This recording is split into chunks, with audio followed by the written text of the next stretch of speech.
back to my channel. I hope that you're doing well. Welcome to another video and welcome to my Camp Nightmare TBR. I am very excited to be sitting down and filming this video for you. It's coming to you a little bit late just because life has been so busy. Life has been lifing, but I did want to share all about the books that I plan on reading for Camp Nightmare. If you guys don't know anything about Camp Nightmare, it is a readathon hosted by my besties, Dana and Nikki, and it is put on by Thrills and Chills, their thriller book club that they run every single month. And for the month of June, they decided to put together an entire camp-based readathon to ring in the summer and just have some really fun vibes. So I'm very, very excited for it. I will leave Nikki and Dana's channel down in my description box below, alongside their announcement videos, their Instagram. It's where you can get all of the Google documents, the graphics, everything that you'll need. And they explain everything much better than I do, so make sure to go check out their videos if you would like to participate. It's not too late. It's a bingo board, so you only have to read a couple of books to, fulfill the bingo if you even want to push yourself to do so.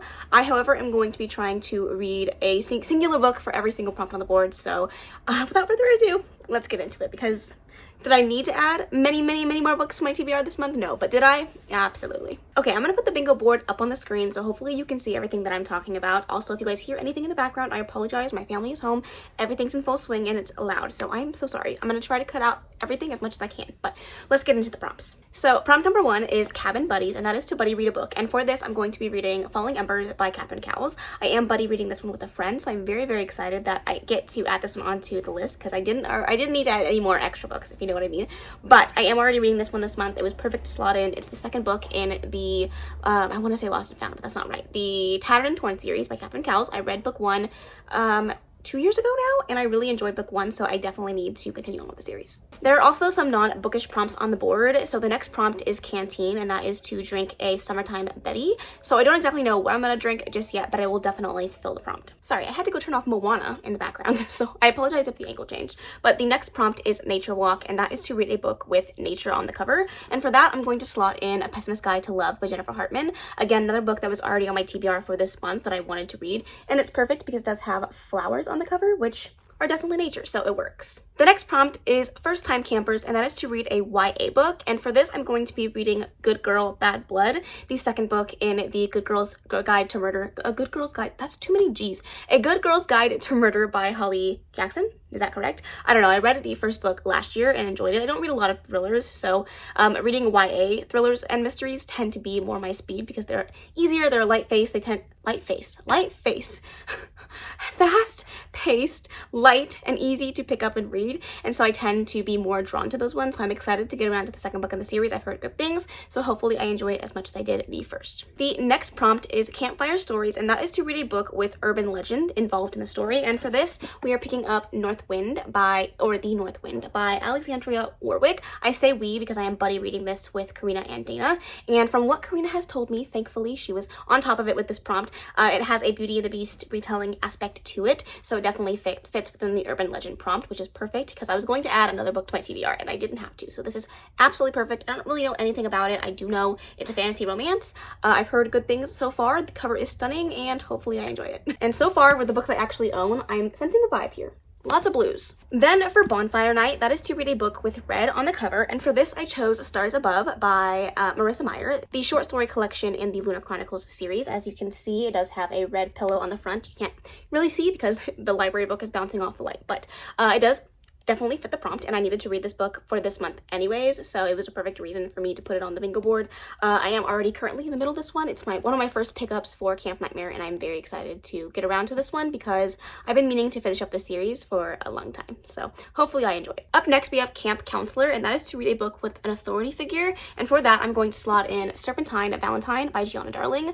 This follows a girl who is at school at a dark academia school, and she ends up falling in love with her professor, but things end very, very messily, and she is determined to get revenge on the professor that broke her heart by dating her daughter. So the authority figure would be the professor involved in the story. I don't know how big of a part or a role she's going to play in the actual plot of this, but it's definitely a starting factor for the synopsis of the book. The next prompt is Drama Night, and this has anything to do with true crime, whether that's a book, a documentary, a podcast, a TV show, anything anything that has to do with true crime will fulfill this prompt. I am personally going to be listening to one of the besties' faves, and that is Crime Junkies. I know that they listen to this podcast all the time, and I've been meaning to try out an episode, so I figured what a better way to celebrate the besties by listening to one of their favorite podcasts. Up next is Mess Hall, and that is to read a book with food on the cover, and for that I chose to pick up Funny Story by Emily Henry. I don't know if you're going to be able to see it or full focus, but it does have like lemons in this cup right here, in this water with lemons, and lemon is a food, so I'm going to take it. I didn't want to put like a cozy mystery on my list just because I was already reading a few thrillers this month and I didn't want to push myself too far out of my comfort zone, but I do want to read the new Emily Henry book, so any extra excuse that I could get, I will take it. I actually don't really know too much about this. I think it's fake dating, but other than that, I'm kind of going in blind and I don't mind because I literally love everything Emily Henry writes, so I'll take it. The next prompt is another non-bookish prompt, and that is campfire songs, and that is to watch or listen to an ambiance, which I already did. Dana and Niki hosted welcome sprints for the first day of the readathon, and they put ambiance on every sprint. Also, when we sprint together, like private sprints that we do as friends, we always use ambiances. I don't usually use them like in my everyday normal life, but when it comes to sprinting, I have to have an ambiance. So regardless, the prompt is filled, and I will be continuing to fulfill the prompt throughout the month. Our next prompt is morning announcements, and this is to listen to an audiobook. For this, I am going to be putting in All the Dangerous Things by Stacey Willingham. This was actually an audiobook, or a book in general, that Dana had recommended to me because she was like saying like if I wanted to pick up an easy and fast but also a very good thriller, that I should try this one. And she also recommended me the other book by this author that I have already read and really enjoyed, so I decided to pick this up. I believe Karina is also reading it this month, so we're going to do like a little buddy read and listen to the audiobook of this one, which I am very excited for. I really enjoyed the author's first thought thriller that I read, which I can't remember what it's called now, but I did read it, and I'm definitely curious to see what I'm going to think of this one. Up next, we have a very fun space, and that is the scavenger hunt, which is honestly such a good freaking idea, and I'm so proud of my besties in general, but like this readathon is so top tier, and these prompts are so freaking fun, and this one is like freaking no exception because I love a good scavenger around my bookshelves to find the next book I'm going to read, and this was just such a fun time. So let's talk about this one. Okay, in order to start off this scavenger hunt, you have to use your last 5-star read, and at the time of picking my books for this TBR, my last 5-star read was Wild Love by Elsie Silver. For the next book, you have to use the last letter in the book to pick the first letter in the next book. And for that, I chose Echoes of You by Catherine Cowles. It starts with an E, so it definitely works.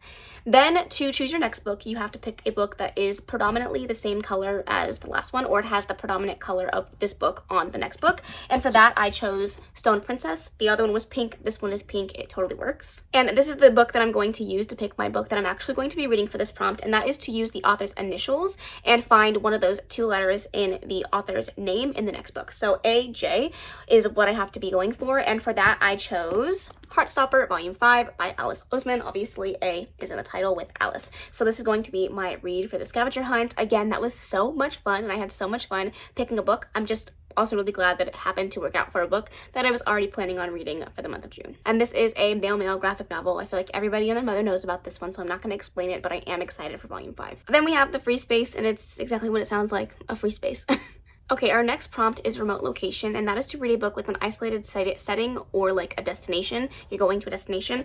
I'm stretching this a little bit, mostly because I don't think this is exactly isolated, but it is a very small town. And I'm choosing Running Wild by K.A. Tucker, the last book in the Wild series, and this one takes place in a very small, like, I guess, isolated city in Alaska. So I'm stretching this a little bit. I did not ask Dana and Niki if this worked, but I'm making it work for my prompts because I did not want to read an isolated thriller. The next prompt is stargazing, and that is to read a book with the night sky on the cover, and for that I chose Bride by Ali Hazelwood. This is my special edition copy, so it's kind of hard to see, but there are definitely stars up there at the front of the cover. However, I will go ahead and pull my original edition, and as you guys can see, the moon and the stars are on the cover, so I definitely feel like both of these count to fit the prompt. For ghost stories, this is to read a paranormal book, and for this I chose Sheets.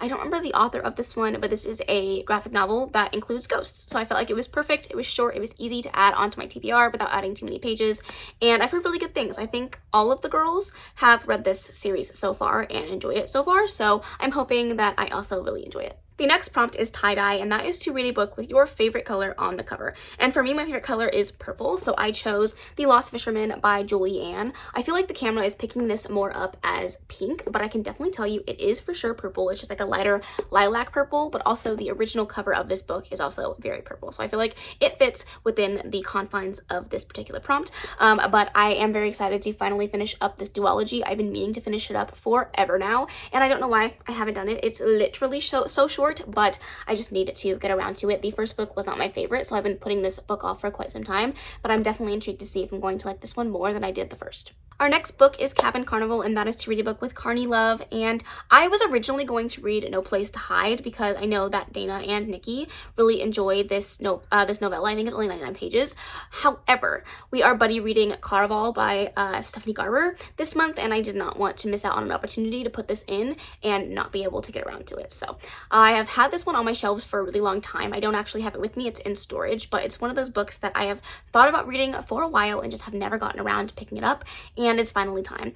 With the extra motivation of reading it with the besties, I am excited to finally get this one off my shelves. We have another non-bookish prompt, and that is s'mores, and that is to eat a treat, whatever that treat is for you. I think I actually am going to make s'mores. It's one of my favorite summertime treats ever, like of all time. I find myself constantly going to the stove and lighting up a marshmallow just because I like the taste of burnt marshmallows. So any reason for me to make a s'more, I'm here for it. Our next prompt is Summer Love, and this is to read a romantic suspense. For this one, I'm going to be reading Tin Queen by Daphne Perry, the last and final book in the Clifton Forge series. I feel like all of these books have pulled a little bit more romantic suspense, so I feel like I can definitely fit it in, and I was going to be reading it this month anyways, since the girls and I have been reading one book every single month leading up to the end of the series, and this is the final book in the series, and I'm excited to call it to a close. I've been really curious to see what the last book is going to look like, be like. I have enjoyed some of the books in the series. I have not enjoyed others, so I'm definitely curious to see where I'm going to land with the last and final book, and hopefully it ends off with a bang. Our last non-bookish prompt, and that is Field Day, and this is to do a summer activity.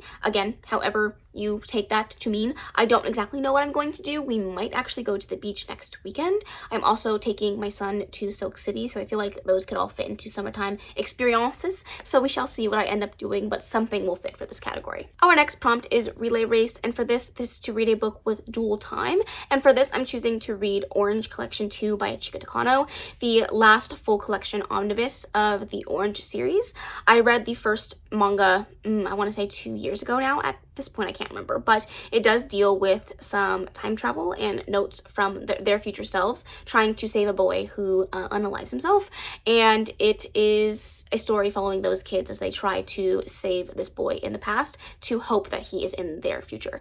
And so this one definitely deals with dual times, and it's already on my list for this month since it came up as my spinner wheel for the month of June, so hoping that I can get to that one. We're coming to the end. Our next prompt is Day on the Lake, and that is to read a book with water on the cover. And for that, I'm going to be reading A Study in Drowning by Ava Reid. Again, this is not like the best special edition to prove that this book actually has water on the cover, but it does. You can see like the outlines of waterfalls here and down here as well. It's more like a graphic water, but the actual cover of this book has much more water motifs than this special edition does, but it definitely does. Does this have a reversible? No. I was looking for a reversible dust jacket, and I think I already looked and I forgot. But anyways, beside the point, it does fit the prompt. I need to read this. Again, it's another spinner wheel book for me, so let's hope that I can get to this one because it's been on a TBR once or twice, okay?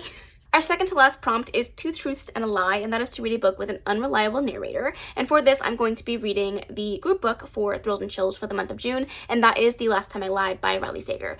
I know that Niki is a huge Riley Sager fan, and Dana is currently on her journey of reading through Riley Sager's backlist, so I'm definitely interested to see what I think when I pick up this book and join them in their journey of reading Riley Sager. I have read one book by this author, and that was Home Before Dark, and I actually really enjoyed that one, so I'm curious to see what I'm going to think of this one. I have no idea what it's about, but I am curious nonetheless. And the last and final prompt on this bingo board is Friendship Bracelets, and that is to read a book with a friend group. And for this, I'm going to be reading Losers Part 2 by Holly LaRoe. This is the last and final book in the Losers series, and I have been meaning to pick up book 2 for quite some time. However, it is quite chunky. This is a Why Choose book with lots of kinks and some triggers, so definitely check the triggers before going into this series. It starts off with the novella The Dare, and then Losers Part 1 and Part 2 both are relatively chunky, but it is White Shoes, and it is with these 4 men, and they are all friends, so it definitely features a friend group, and I'm excited to finally pick up the last book in the series. It's also on my 24 and 2024, so you know, picking off that list would be great. Alrighty friends, that is all the books that I'm planning on reading for Camp Nightmare and for the bingo board. Let me know if you're participating in Camp Nightmare this year and what you're planning on reading for the proms. I would love to know. Or just let me know what your priority read is for the bingo board.